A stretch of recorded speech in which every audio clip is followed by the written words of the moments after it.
Hello everybody, it is Nicole from iiKiui, and welcome to another elemental video. Today we are doing air, and let's just jump right into it. So starting with the concept, I did plan this one back in the end of December and beginning of January, similar to the others, but I knew I wanted it to be airy and light and to have clouds and portray movement. Since the way we see air or wind is when we see things move, I thought it was important to include this aspect. The designs of the clouds were inspired by Legend of Korra's episode The First Avatar with Juan, and also Hercules.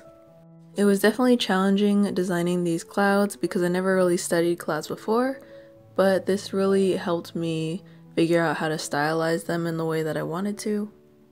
I realized that this elemental looks very different from the first version of this elemental.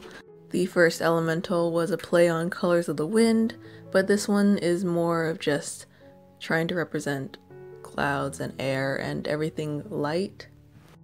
I feel like I might do a separate elemental for something similar to the colors of the wind elemental, so if you want to see that, then let me know.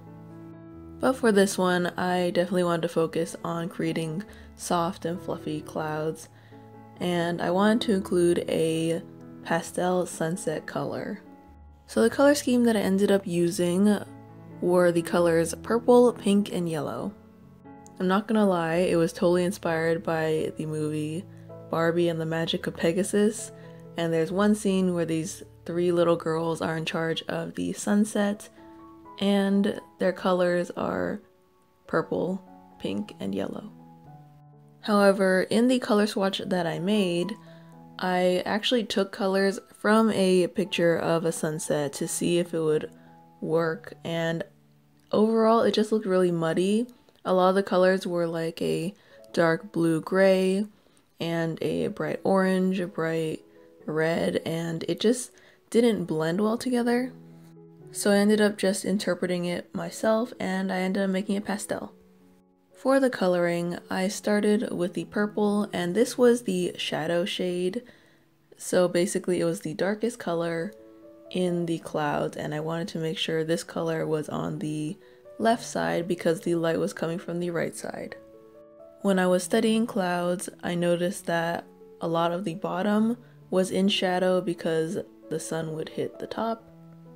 So I just made sure to add the purples around the shadow side and also at the bottom, and then kind of blend it out into the middle.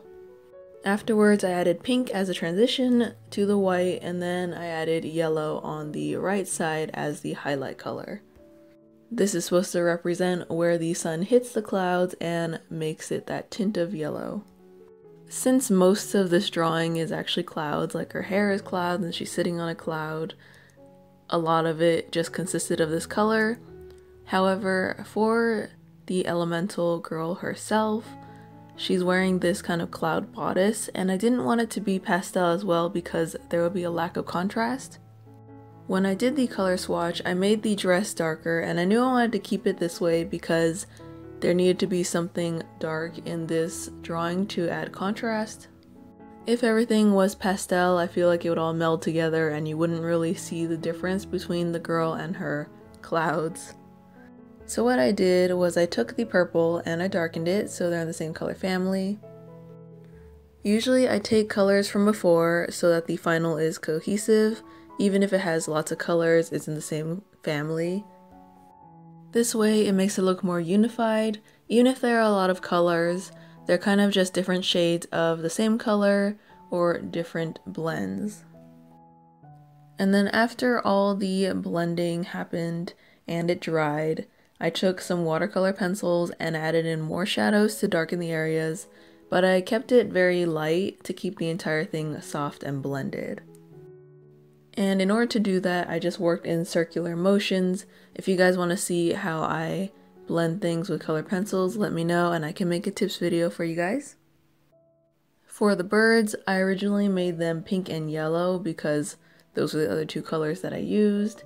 However, after looking at it the next day, I felt like I couldn't see them, so in the end I made them the same color as the bodice slash dress. For the outline, I had a little bit of trouble because I didn't really know what I wanted to use.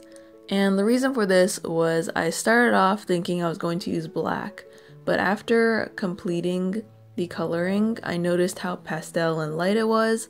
I felt like black would just make it look duller.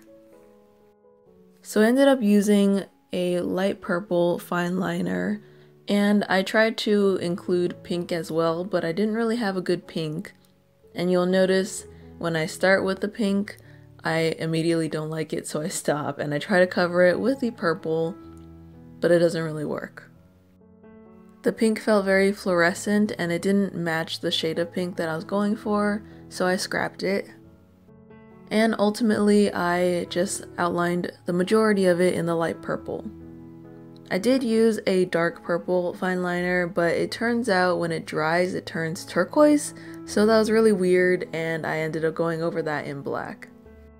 And for those parts, it was just the back of the bodice and the birds and her eyes. For the yellow, I wanted to use gold, and as you may know, I want to use gold in all the elementals to kind of keep it cohesive, and I didn't really know where to include it at first. So I put it in the bird's wings, but I also included it on the outlines of the yellow to make it shimmer when I altered the page. This gave it the effect to look shiny in light, and it reflects the light. So overall, I actually really like this one. I think it's because it's simple, but it still portrays what I wanted. I really hesitated in the beginning because I didn't like the color swatch at all, but I thought that that was what it would look like because that's kind of what clouds look like. But it turns out that the pastel color worked a lot better and in my favor, in my opinion. So this is definitely one of my favorites in terms of how the coloring went. Usually I stick pretty true to the color swatch, and if you want to see it, it'll be on my other channel in the behind the scenes. But for this one, I pretty much disregarded the color swatch. I only used it for determining where the shadows and light were. But overall, I'm glad that I did, and I went with kind of like my gut feeling. So that about wraps up this elemental. I hope you guys enjoyed the air elemental. I know it's different from the other one that I did, which is more a play on colors of the wind, but this one I definitely tried to push more of that air element into it. Hopefully you guys can see that, and you guys enjoyed the video. So with that, I want to thank you guys so much for joining me today. Keep drawing, keep painting, and I'll see you guys next time. Bye!